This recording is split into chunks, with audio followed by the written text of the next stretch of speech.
superintendente, si esta ley de precios justos puede afectar, puede de una u otra manera poner en riesgo la inversión en nuestro país. Sí, mira, uno de los objetivos precisamente de la ley cuando nosotros leemos sus fines es precisamente incentivar la producción nacional y eso es uno de los elementos en los cuales está empeñado nuestro gobierno nacional, entendiendo que la estabilidad de la economía no solamente la vamos a lograr a través de esta ley, para ordenar un poco, ¿no?, el ejercicio de la actividad económica de nuestro país, como ya lo dije, como en cualquier parte del mundo, incluso los países de la Unión Europea, sino que además nuestro presidente ha estado impulsando un plan de desarrollo productivo 2014, aquí lo hemos visto con los campesinos, lo hemos visto con varios empresarios, de manera que sí forma parte de uno de los objetivos de la ley, apalancar a través de este instrumento jurídico la producción nacional a través del establecimiento de estructuras de costo. Incluso también uno de los elementos de la ley tiene que ver con la flexibilidad de algunos elementos que más adelante pudiésemos ir incorporando a través de la decisión del presidente en Consejo de Ministros, precisamente para beneficiar la producción nacional. De manera que sí, nosotros estamos seguros que a través de la aplicación de la ley vamos a poder equilibrar esos desniveles a veces entre la importación y la producción, y evidentemente que a la gente de nuestro país le debe resultar mucho más atractivo producir en nuestro país, y es uno de los empeños del presidente Nicolás Maduro a través de este instrumento y de otras políticas públicas referidas a la producción.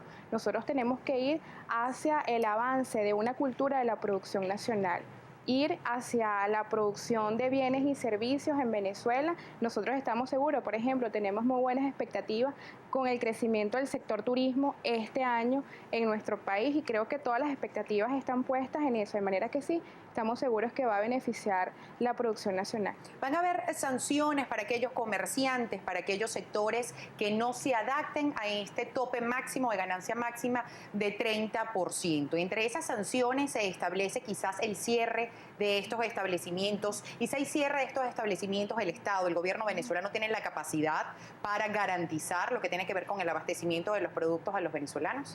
Mira, en nuestra Constitución protege un bien jurídico que es la soberanía agroalimentaria, y además también en su artículo 114 invita a los poderes públicos a sancionar severamente los ilícitos económicos, y evidentemente el no adaptarse a estas nuevas estructuras de costos, a los márgenes máximos de ganancia, pues estos empresarios estarían incurriendo en ilícitos económicos, de manera que nosotros no tenemos otra responsabilidad sino aplicar la ley. Ahora, si el gobierno venezolano tiene capacidad para poner en operatividad este tipo de empresas, yo creo que más allá del gobierno bolivariano hay una fuerza inmensa de trabajadores, hay una fuerza inmensa de hombres y mujeres que, bueno, ya están dispuestas, de todos lados sale gente dispuesta, profesionales, para poner en marcha, bueno, este tipo de servicios y este tipo de elementos que van a estabilizar la economía. Nosotros no podemos caer en ningún chantaje, nuestro presidente lo ha dicho, nosotros tenemos el deber de proteger el salario del venezolano, proteger el derecho de nuestro pueblo a la alimentación, y eso lo vamos a hacer incluso incorporando a nuestro pueblo en toda la dinámica económica de nuestro país. Superintendente, es masiva la participación que tenemos a través de nuestra cuenta de Twitter, @primerapágina. Y vamos a rescatar algunas interrogantes que tiene nuestra audiencia a través del Twitter.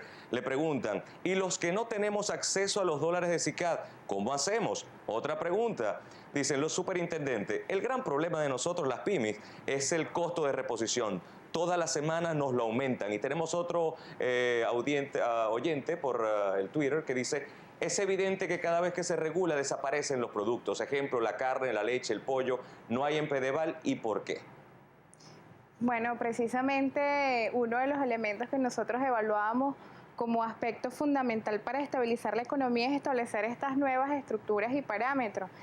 Allí nosotros hemos estado haciendo un estudio fuerte sobre los productos regulados, se han entablado discusiones con los empresarios y las empresarias precisamente para adaptarnos a esta nueva estructura que establece nuestra superintendencia. Y hay un diálogo abierto porque la intención es que quienes producen en Venezuela sigan teniendo capacidad de producir. Para nosotros no es una opción llevar a la quiebra a ninguna empresa, y precisamente estamos dialogando, se han abierto mesas de diálogo, nuestro Ministerio de Alimentación, nuestro Ministerio de Agricultura, con este tipo de productores que particularmente tienen que ver con los productos regulados. De aquí la tengo que interrumpir. Hay diversos sectores, superintendente, que han dicho, que han alegado además que a través de esta ley lo que se quiere es que muchos cierren, porque no tienen la capacidad para para adaptarse a este 30%. Ustedes como representantes del gobierno nacional, ¿qué le dicen a todos los comerciantes que tienen preocupaciones?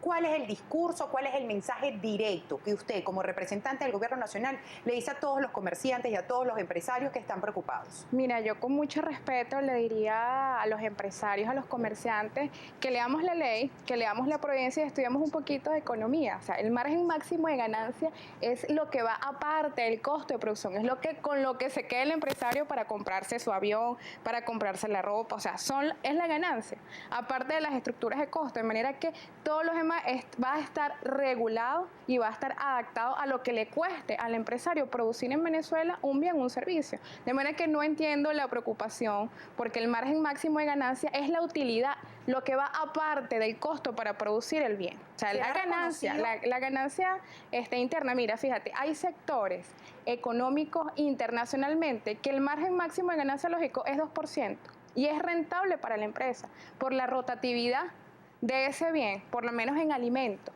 Eso es un margen máximo de ganancia lógico en cualquier país del mundo, de manera que yo lo que hago es invitarlos a que leamos la ley, a que seamos un poco estudiosos, a que lo comprendamos para que veamos que la ley no va a atentar en absoluto contra la rentabilidad de la empresa.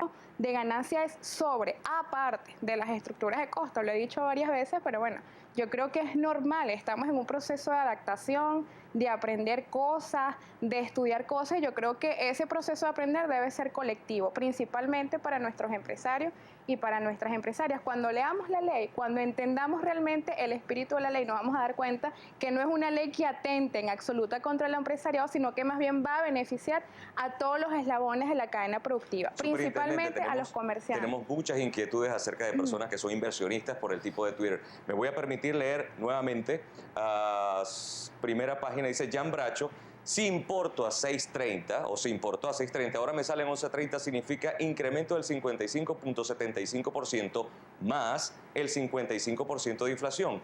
¿Cómo se obtiene un 30% de ganancia? Y hay otra persona que nos tuitea de la siguiente manera: cuando la inflación es del 58%, según a eso el porcentaje de luz, alquiler, trabajadores, impuestos, transporte, el 30% no cubriría los gastos. ¿Qué respuesta le puede tener esto? Mira, ya yo no puedo seguir explicando qué es un costo de producción realmente. Yo lo que diría es, bueno, que estudiemos, o sea, es aparte, el margen máximo de ganancia es aparte de todo lo que le va a costar a la empresa colocar el bien o el servicio en venta para la gente. Eso incluye el alquiler del local, la luz, lo que nos cuesta colocar a los trabajadores y las trabajadoras la materia prima. Así que yo sigo invitando a que leamos la ley, a que lo estudiemos para que nos sintamos un poco tranquilos, ¿ok? Porque la ley sigue, sigue redundando sobre lo que ya he explicado. Fueron publicados ya algunos criterios en lo que tiene que ver con esta ley. ¿Qué precio será reconocido, el valor, el precio de la compra? ¿Cuál es el que estará establecido? Ese fue uno de los criterios que fueron publicados. Por favor, explique.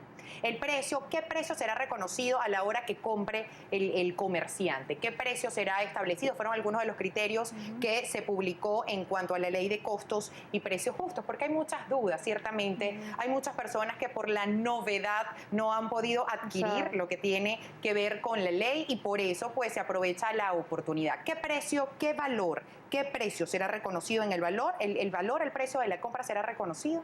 Por supuesto, por ejemplo, cuando es un bien importado, que le toca a esa persona pues comprar el bien a la distribuidora o a la importadora, evidentemente eso va a formar parte del costo de producción. La compra del bien, que por ejemplo se menciona bien de consumo final, que son la mayoría de los bienes importados, cosméticos, de uso personal, vestido, calzado, evidentemente que en el costo de producción se va a reconocer el precio que adquirió el empresario, el comerciante o el distribuidor en el momento de haber importado un bien o comprado un bien. Eso va dentro de la estructura de costos. ¿Se pueden prever algunos cambios en la medida que se vaya desarrollando y que se vaya aplicando estas leyes? Por supuesto, nosotros somos un gobierno de diálogo y que además siempre vamos a apuntalar a que estos instrumentos jurídicos siempre sirvan para beneficiar a nuestro pueblo, siempre sirvan para beneficiar a nuestra producción nacional, y por eso nosotros y nosotras siempre vamos a estar abiertos al diálogo, a la discusión, para que este instrumento legal sea el más perfecto para avanzar hacia la estabilidad de la economía. Lo que sí nosotros entendemos es que estos ilícitos que establece nuestra Constitución artículo 114, deben ser sancionados severamente, de manera que nosotros, con la voluntad política y la firmeza de estabilizar definitivamente la economía para que nuestro pueblo pueda acceder de manera justa a bienes y servicios, igualmente bajo ese principio pues vamos a seguir abriendo el diálogo. Todos los que entendamos que la economía venezolana tiene que dejar de ser una economía parasitaria, donde hay una rapiña, pareciese, por quien obtiene márgenes máximos de ganancia a costa de nuestro pueblo, pues quienes entiendan que es un mandato constitucional y que en ese marco quieran debatir, lo vamos a debatir. Así que sí, nosotros estamos dispuestos en que más adelante, por iniciativa de nuestro presidente, en articulación con los sectores sociales, vamos a poder ir adaptando la ley. ¿Ustedes reconocen la capacidad, la fuerza del sector empresarial, del sector privado para mejorar la economía venezolana? Mira, por supuesto, uno de los elementos fundamentales de quien pretende dirigir política pública es reconocer los actores y los sujetos sociales que existen en nuestra sociedad, y evidentemente que nuestro gobierno bolivariano, nuestro presidente, reconoce la importancia del empresariado venezolano, y por eso hemos hecho un llamado para que se sumen a la construcción de la soberanía agroalimentaria, de este plan de producción. Mira, nosotros nos hemos sentido satisfechos y satisfechas con el acercamiento de muchas empresas que desde ya se están adaptando a estos criterios contables, a estos márgenes máximos de ganancia, porque incluso en otros países del mundo los márgenes de ganancia son mucho menores. Ahí tenemos, por ejemplo, el caso de Samsung de Venezuela, quien ya se ha acercado para revisar los precios que traen a Venezuela próximamente. Superintendente, yo creo que ese es el camino. Tenemos una inquietud, que más que una inquietud es una sugerencia que hace un televidente a través de nuestro Twitter, @primera página. Dice así, Candela Martínez, dice esto: Superintendente, deberían dictar foros o talleres en todos los estados para aclarar muchas dudas a los comerciantes. ¿Tienen algún tipo de planificación para instruir, educar o diseminar todo lo que es esta información, que realmente es bastante densa para todos los comerciantes, y evitar así este tipo de sanciones que tienen planificadas el gobierno? De acuerdo, fíjate, ese es uno de los elementos importantes, la formación de nuestra sociedad. Y precisamente eso lo estamos trabajando para convertir, por ejemplo, la providencia, que determina qué es una estructura de costos, es un elemento pedagógico, didáctico, y ya lo estamos trabajando con el Ministerio de Comunicaciones para que sea algo, bueno, algo que sea entendible por todos las venezolanas y los venezolanos, e igualmente tenemos un cronograma de discusión con los empresarios y los comerciantes, los distribuidores, para poder explicar la ley. Así que sí, es un elemento fundamental para que la ley pueda empezar a a aplicarse de manera masiva a nivel nacional. Un elemento fundamental es conocer la ley. Sin embargo, nosotros llamamos al ejercicio de que seamos autodidactas, a que también nos interesemos por leer la providencia, por leer la ley, y evidentemente, como tú lo dices, forma parte de las próximas acciones de la superintendencia, lanzarnos una gran campaña comunicacional para informar de manera sencilla de qué se trata estos nuevos criterios para establecer los precios justos.